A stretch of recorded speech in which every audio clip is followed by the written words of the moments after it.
Welcome to Brandon Hall Group's Excellence at Work podcast. You will hear from industry leaders covering innovative, cutting-edge business, learning, and HR topics that weave current market research and technology into each episode.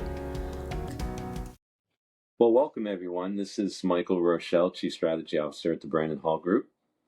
I'm pleased to be joined by an expert panel today. This is being sponsored by VPS, so thank you very much for bringing together such an esteemed group. The title today is Implementing AI in Learning, and it's 3 steps to prep. So we actually went out of our way to make sure it rhymed. So I hope everyone's enjoying that part of it. And the overall intro is artificial intelligence. We see it growing very quickly, and to all of us here, probably not so quietly.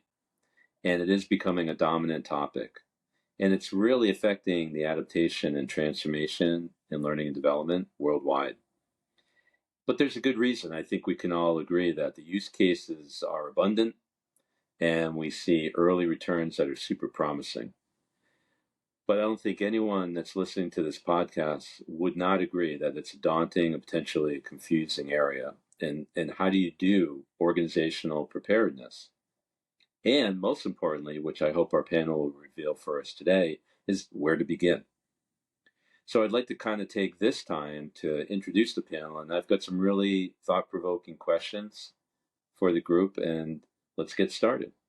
So Bob, why don't you kick it off on the introductions? Sure. I'm Bob Szostak. I'm the Director of Customer Solutions for VPS. Happy to be joined by a panel of our international colleagues here, so I'll throw it over to Steve Thompson. Thanks, Bob. Hi, Michael. Steve Thompson. I'm Director of Business Development for VPS and EMEA.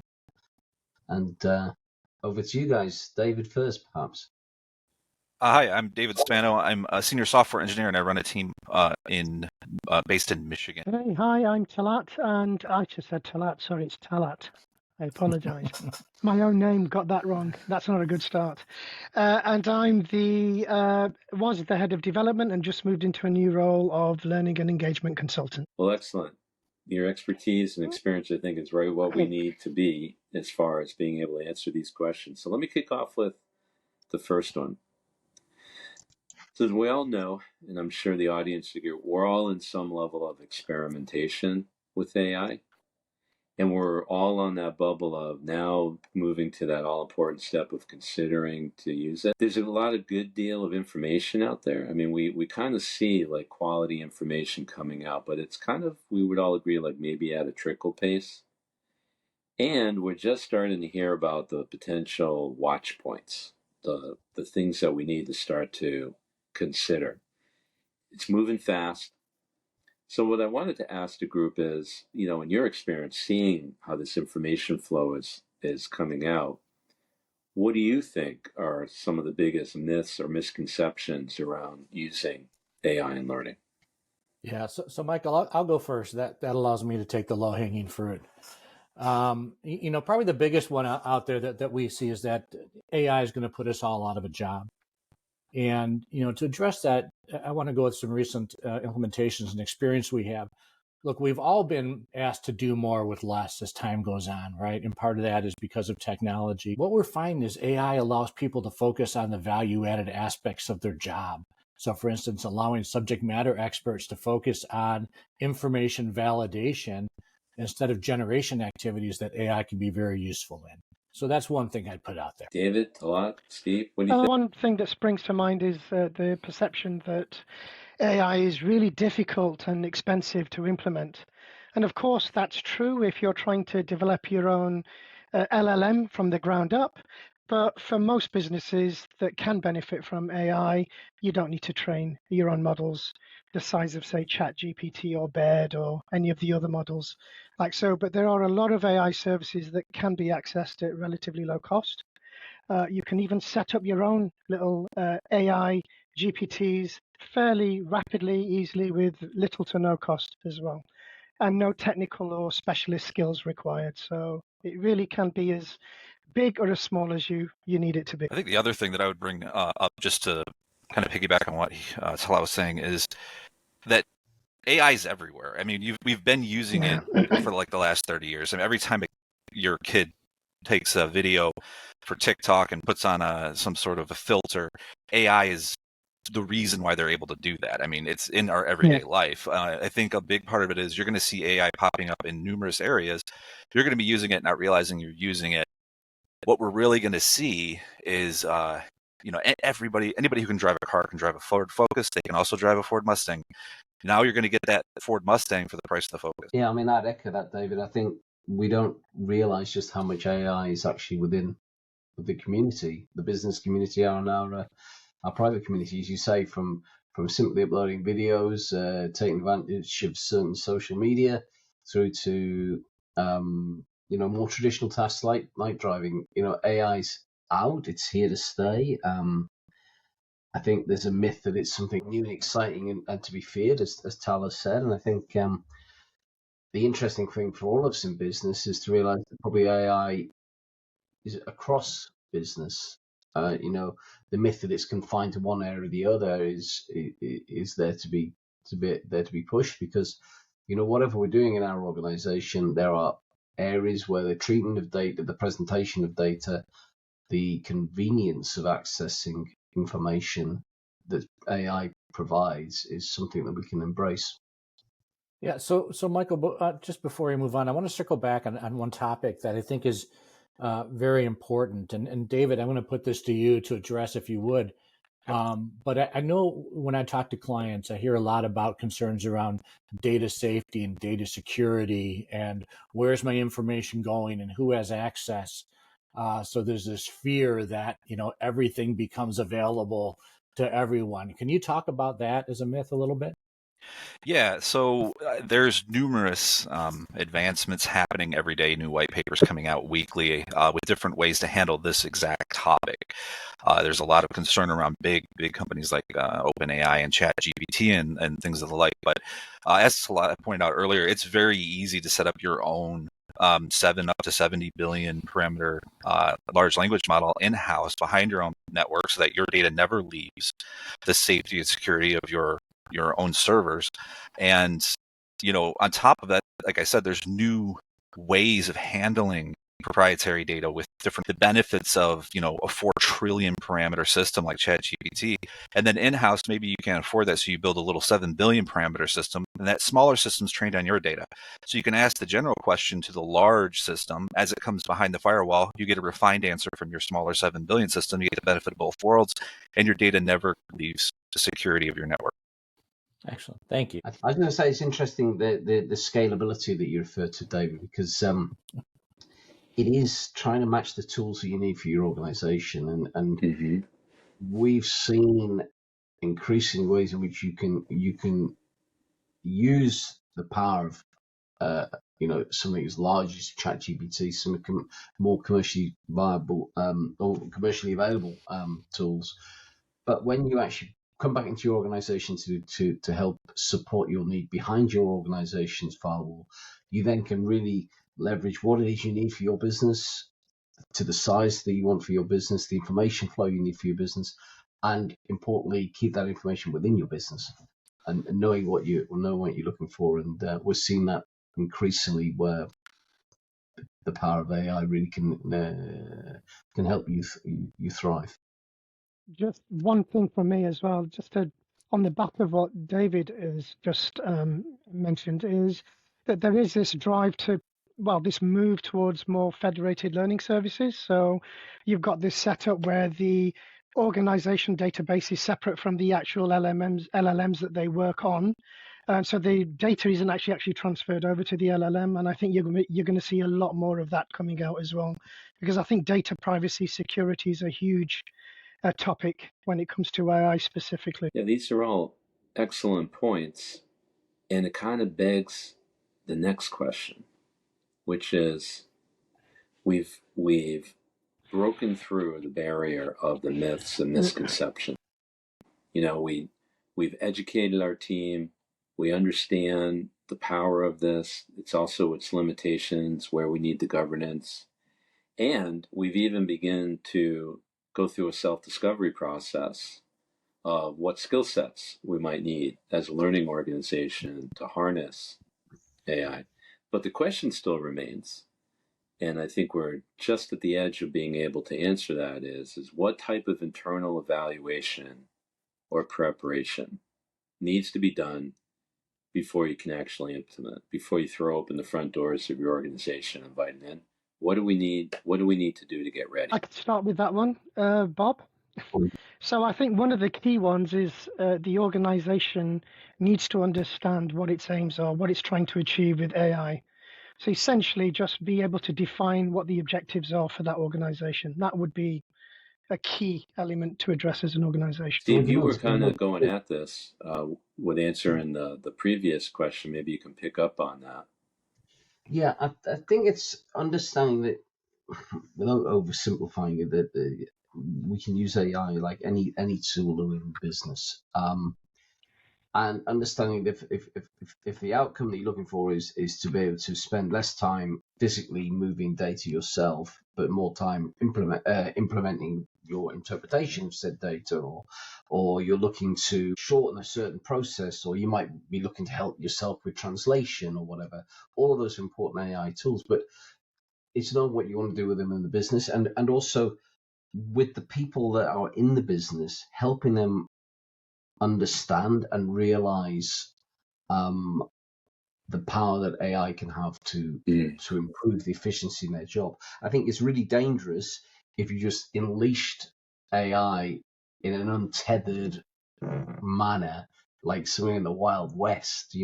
I think people need to understand what the business is looking for, feel supported, and so culturally, with the business, people can embrace what is available to them. In some ways, as we all did, 25, 30, 40 years ago, when we first got our word processors, and we learned that we could actually write our own memos instead of having a secretary. That was a sort of, and then we might have had spreadsheets, and then we might have got the internet. And I seem to remember in the organization I was with, it was a dangerous thing. How dare you have the internet and be doing stuff that when you should be working, So I think over time, some of the efficiency gains that we're seeing and thinking are marvelous today will become the norm, but they'll become the norm if we encourage people from a cultural perspective in the business to be able to embrace, to be able to experiment, but also understand the pitfalls and the challenges maybe that maybe Talat alluded to there with data management and constriction. Yeah, Steve, I think what I'd add to that as well is I think you put it very well. What I'm going to add to that is what I heard both you and Talat say is essentially this is a change management effort, no different than any other change that comes through our systems, right, or imposes itself upon the way that we work.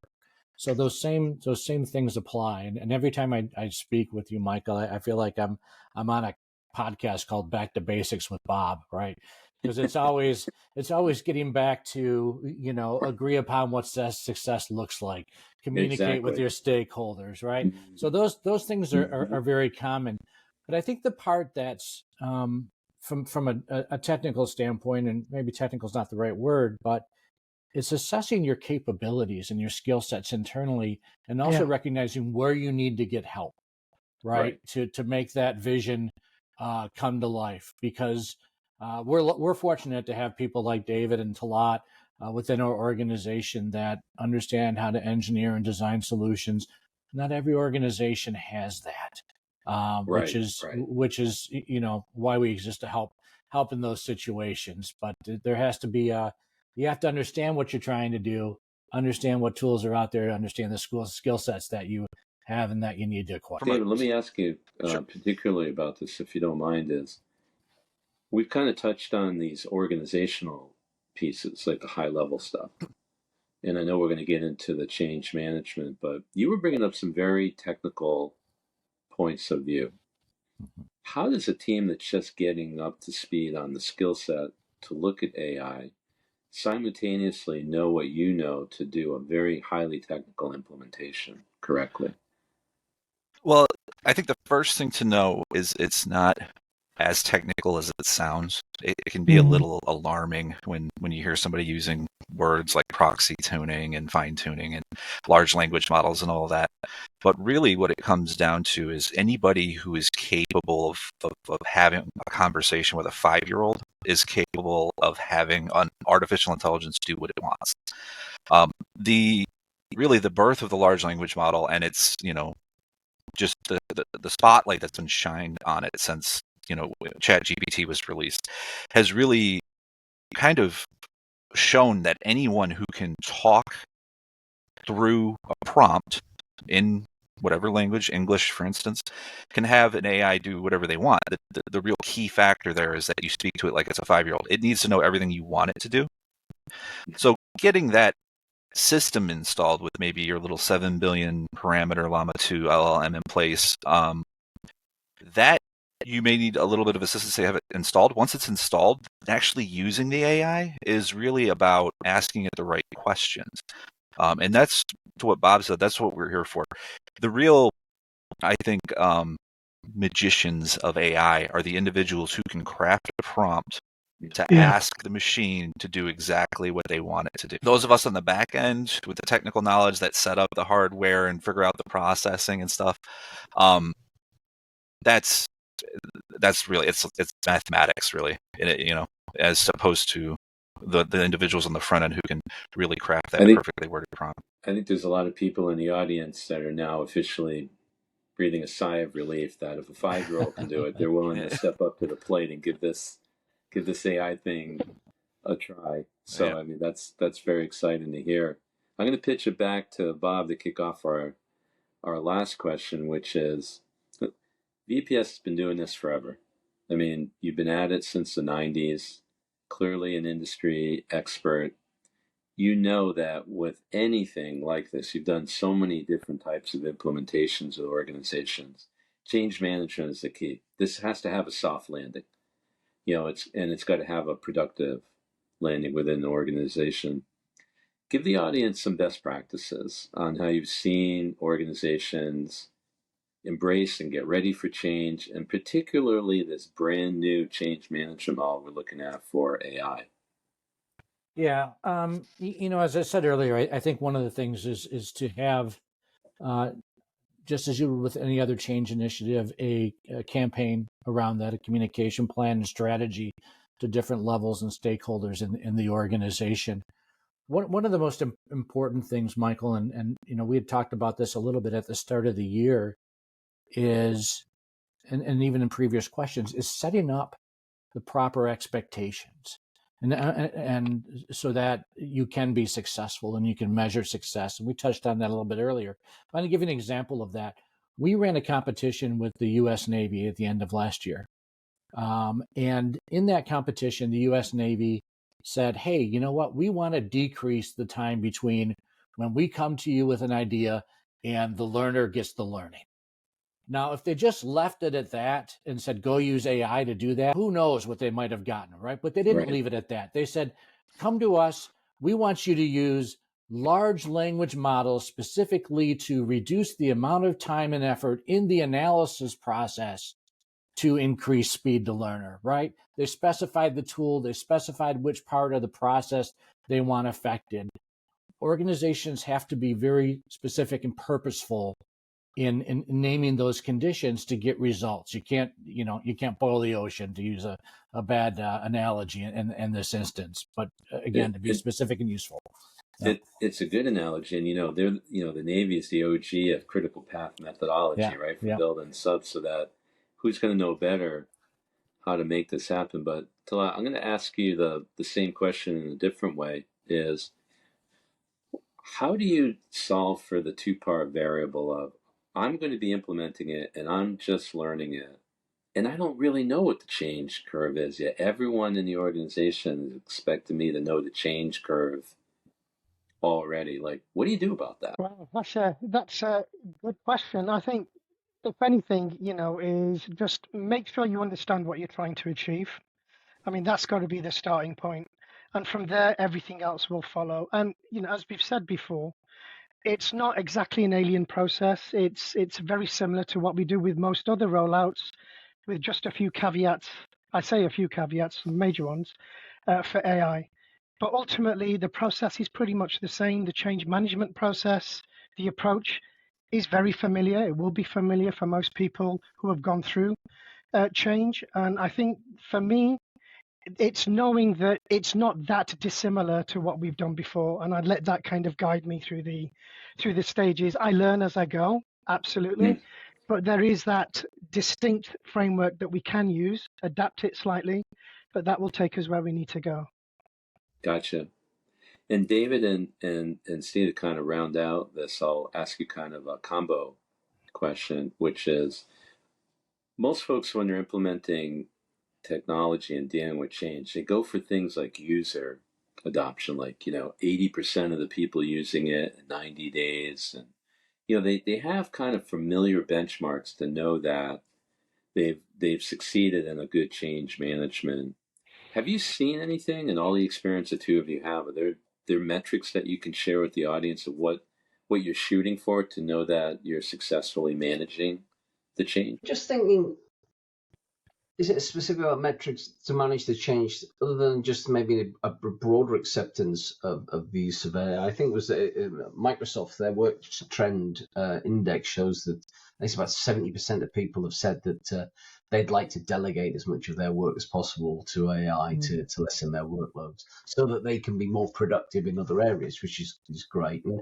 And other organizations have said that, they see AI taking away the mundane tasks, which is, I think, in itself a good thing to enable people to consider other outputs of their work when they can communicate together, they can share ideas, they can brainstorm. And ironically, for me, quite an interesting metrics that we see in our office in the UK is that whilst in recent times, recent behaviours have been for people to work away, way back, goes back to the pandemic, the rise of remote working. That in itself has brought a behavior that's very task orientated. Actually, what we're finding now with AI coming in, some of those tasks are being taken away, which is actually freeing up people and giving them an excuse to actually come back to the office and talk to each other, which is in itself breeding a better level of collaboration, creativity, fueled by the AI tool that is around them. So in a twisted way, it's helping overcome one of the challenges as an employer of actually getting people back in the same room talking to each other. So if that was a metric, I'd love it, but I haven't done it. I haven't thought how to measure it. I'll take it from another perspective, which is, my wife's a teacher, and so she deals with the students and the next generation, really. And if you consider that ChatGPT launched in November 2022, there were studies done in the spring of 2023, just about a half a year in, and it showed about 27% of students had already adopted AI. But by October, that number jumped over 50%. Wow. So more than half of students out there, the next generation that's going to come into the workplace, have already adopted and started using AI writing tools. And we're just talking about writing tools, which is where the large language models really shine. And that's what we're really talking about here. The large language model is what was so different about ChatGPT versus other AIs we've used in the past. It allowed anybody to be able to, like I said, go in and start communicating with these AIs, start asking them to do things for them. So in terms of adoption rates and change management when it comes to a big business, I say you start off small, right? You find those monotonous parts of a job that can be handled by a slightly intelligent machine, and you have that machine do that part. And then what you'll see from there is people more willing to say, okay, well, what else can it do? What other parts can I have it do? That'll free me up to focus on the aspects of my job that really require my attention. It'll allow me to go back to the office to have those conversations like Steve was saying. And I think that's kind of the direction that we're heading, and I think that's the best way to handle it. I think that's classic change management, right? Get those quick wins and build a momentum for bigger wins.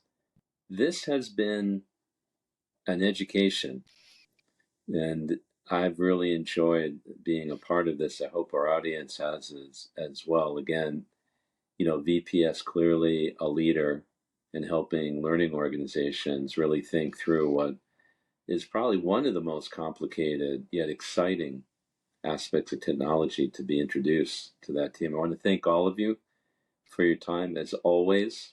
It's an intriguing conversation. I look forward to our next one. And thanks for everyone out in the audience for joining. And we look forward to our next series with VPF. Thank you. Thank you. Thank you.